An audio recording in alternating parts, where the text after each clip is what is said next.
Atlantic മഹാസമുദ്രത്തിന്റെ വടക്കായി United Kingdom, Norway, Iceland എന്നീ രാജ്യങ്ങൾക്കിടയിൽ ചിതറിക്കിടക്കുന്ന 18 ദ്വീപുകളാണ് ഫെറോ.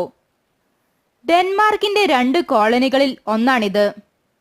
കോളനിയാണെങ്കിലും 1948 മുതൽ സ്വയംഭരണാവകാശവുമുണ്ട്. പ്രതിരോധം, വിദേശകാര്യം എന്നിവയെല്ലാം ഡെൻമാർക്ക് കൈകാര്യം ചെയ്യുന്നു.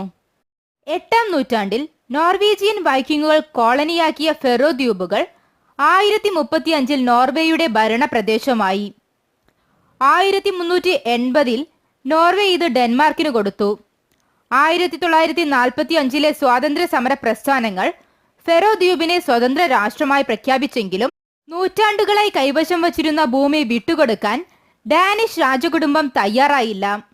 അങ്ങനെ തദ്ദേശ ഭരണ സംവിധാനങ്ങളെ പിരിച്ചുവിട്ട് ഡെൻമാർക്ക് ഫെറോ ദ്വീപിനെ സമ്പൂർണമായി വച്ചനുഭവിക്കുന്നു. ചെമ്മരിയാടുകളുടെ ദ്വീപ് എന്നാണ് ഫെറോയ്ക്ക് അർത്ഥം. ഫെറോയികൾ, നോഴ്സുകൾ, കെൽട്ടുകൾ എന്നിവരും ഇവരുടെ സങ്കര സമൂഹവും ചേർന്നതാണ് ഇവിടുത്തെ ജനങ്ങൾ. ഫെറോവിസ്, ഡാനിഷ് ഭാഷകൾ ഒരുപോലെ ജനങ്ങൾ സംസാരിക്കുന്നു. യുവാക്കൾക്കിടയിൽ ഇപ്പോൾ ഇംഗ്ലീഷിന് വൻ പ്രചാരം ലഭിച്ചുകൊണ്ടിരിക്കുന്നുണ്ട്. 84% പേർ ഫെറോയിസ് പീപ്പിൾസ് ചർച്ച് എന്ന ലൂതർ സഭയിൽ അംഗങ്ങളാണ്. ചില ചെറിയ പട്ടണങ്ങൾ മാത്രമാണ് വ്യവസായവൽകൃതമായിട്ടുള്ളത്. അതുകൊണ്ട് തന്നെ മിക്ക ദ്വീപുകളും മുക്കുവ ഗ്രാമങ്ങളാണ്. ഹുഗുലോയ്, സ്യുനോയ്, മൈക്കിൻസ് തുടങ്ങിയ ദ്വീപുകൾ അപൂർവമായി മാത്രം രാജ്യത്തിന്റെ ഇതര ഭാഗങ്ങളുമായി ബന്ധപ്പെടുന്നവയാണ്. നോർവേ, ഐസ്ലാൻഡ്, ഡെൻമാർക്ക് എന്നിവിടങ്ങളിലെ ഗ്രാമ സംസ്കാരങ്ങളുടെ സ്വാധീനം ഇവിടെയും കാണാം. പഴയ നോർസ്, ഐസ്ലാൻഡ് ഭാഷകൾ കൂടിച്ചേർന്നുണ്ടായതാണ് ഫെറോവിസ് ഭാഷ. ആട്ടിറച്ചി, ഉരുളക്കിഴങ്ങ്, മത്സ്യം എന്നിവ കൊണ്ടുണ്ടാക്കിയ വിഭവങ്ങളാണ് ദ്വീപുകളിലെ പരമ്പരാഗത ഭക്ഷണം. ഗ്രീൻലാൻഡിലേതിന് സമാനമായ നിയന്ത്രണങ്ങൾ ഡെൻമാർക്ക് ഇവിടെയും പുലർത്തുന്നു. ഡാനിഷ് രാജ്ഞിയുടെ പ്രതിനിധിയായ ഹൈക്കമ്മീഷണറാണ് ചീഫ് അഡ്മിനിസ്ട്രേറ്റീവ് ഓഫീസർ. ഡാനിഷ് രാജ്ഞിയാണ് രാഷ്ട്ര തലവി. പാർലമെന്റിന് ഒരു സഭ മാത്രമാണുള്ളത്. 32 സീറ്റുകളിലേക്കും ജനകീയ വോട്ടെടുപ്പ് നടക്കുന്നു. 4 വർഷമാണ് കാലാവധി.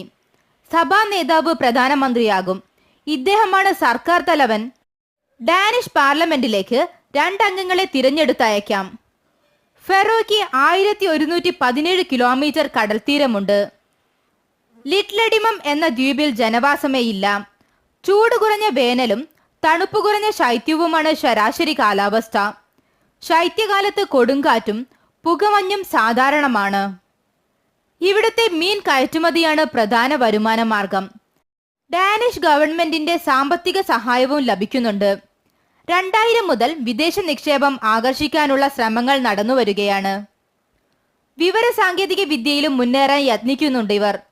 ഹൈസ്കൂൾ വിട്ടാൽ ചെറുപ്പക്കാർ ഡെൻമാർക്കിലും മറ്റും ജോലി അന്വേഷിച്ചു പോവുകയാണ് പതിവ്.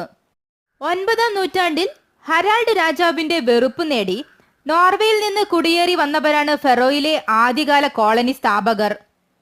പിന്നീട് ഈ ദ്വീപുകൾ നോർവേയുടെ ഔദ്യോഗിക കോളനിയായി. 1380-ൽ നോർവേ ഡെൻമാർക്ക് യൂണിയൻ രൂപവൽക്കരിക്കപ്പെട്ടപ്പോൾ അതിന്റെ നിയന്ത്രണത്തിലായി. 1814-ലെ കീൽ ഉടമ്പടിയെ തുടർന്ന് ഡെൻമാർക്കിന്റെ മാത്രം ഭാഗവുമായി. 2-ാം ലോക യുദ്ധവേളയിൽ ജർമ്മനി ഡെൻമാർക്കിലേക്ക് ഇരച്ചു കയറിയപ്പോൾ ബ്രിട്ടീഷ് സൈന്യം അനായാസം ഫെറോ കീഴടക്കി. യുദ്ധാനന്തരം ഡെൻമാർക്കിന് കൈമാറുകയും ചെയ്തു. യൂറോപ്പിലെ തന്നെ ഏറ്റവും നല്ല സംസ്കാരം പിന്തുടരുന്ന ജനങ്ങളാണ് ഫെറോ നിവാസികൾ.